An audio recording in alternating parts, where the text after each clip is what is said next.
personal, triune God of love. What that means is that history has a purpose and a goal. God is taking us and the world somewhere. Our modern secular view of history is based on scientific and social observations and theories. But I want to present tonight the Christian view of the world in which we live.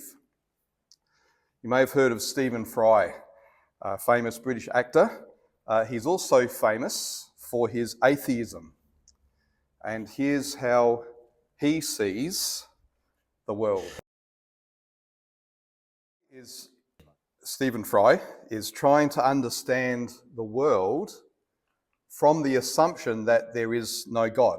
In a sense, he's worked out who he thinks God is or would be if there was a God based on his experience of the world. However, the Bible presents a view of history, the history of the world and the world itself, that actually makes sense of our experience of the way things are. It also helps us to see how the message of Jesus fits in to that. If we were to compare the history of the world to a piece of music, we could say that it's defined by four major movements: creation, corruption, redemption, and perfection. I'll explain that. So creation refers to God's original design, the way that everything was in the beginning. In the Bible, this covers a relatively short portion, just the first 2 chapters of the book of Genesis. In the movement of creation, everything that was made by God was declared to be good. And with the final addition of humanity, very good. And so good it was that the Bible describes God as resting once the work of creation was completed. It wasn't that he was tired and needed a break, but that everything was so good that he stopped to celebrate and enjoy what he had made, in order that every creature he'd made would be able to enjoy him. Corruption. This refers to the entry then of human sin and evil, when the first human beings rejected God's good design and they thought that they could live outside of his loving authority. In order to highlight the seriousness of this fall, God filled the world, the whole creation, with signs and reminders of the destructive power of sin.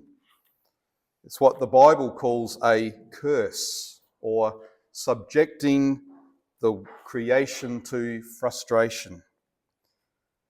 All that we see around us in the world that's not good, from natural disaster to disease and death, from nature that's red in tooth and claw to the struggle to survive in hospitable environments, from the rise and fall of human civilizations and empires to the existential battle with the short and seemingly meaningless lifespan that we have. All of these things mean that the world and our lives no longer reflect the goodness of the creational design.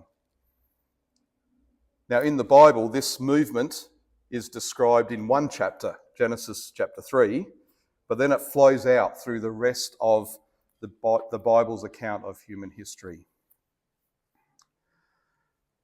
Redemption refers to what God has been doing to undo the corruption and ultimately return the whole world back to what it was designed for in creation.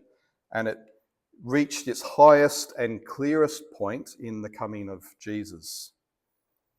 And that's why all of the miracles that Jesus did, healing the sick, feeding the hungry, stilling the storm, even raising the dead, as well as things in the story of Jesus that we wouldn't necessarily call miraculous, like welcoming outcasts, calling people to love their neighbour, and announcing that God's loving rule is over people and is still in place. That's why they all reflect a return to the original creational design. So Jesus is the turning point, where a world that has been corrupted is given hope and is firmly set back on track for the final movement, which is perfection. Perfection refers to the time when God's work of redemption will reach its point of completion, when everything that he's been doing, everything that he has done in Jesus will come to its full effect. And all of those things that Jesus' miracles hinted at, wholeness, peace, satisfaction, and most importantly, reconciliation between humans and God and between humans and each other, will actually become the norm once again. This world will be restored to its creational design to reflect the fact that humanity has been restored to our creational design. Yet things then will be much greater than they were in creation, because all of the goodness in the world will be there because of God's incredible goodness and mercy, that he didn't leave us, and he didn't leave this world in its state of corruption. Now, seeing things through this framework will help us to understand and interpret the world in which we live.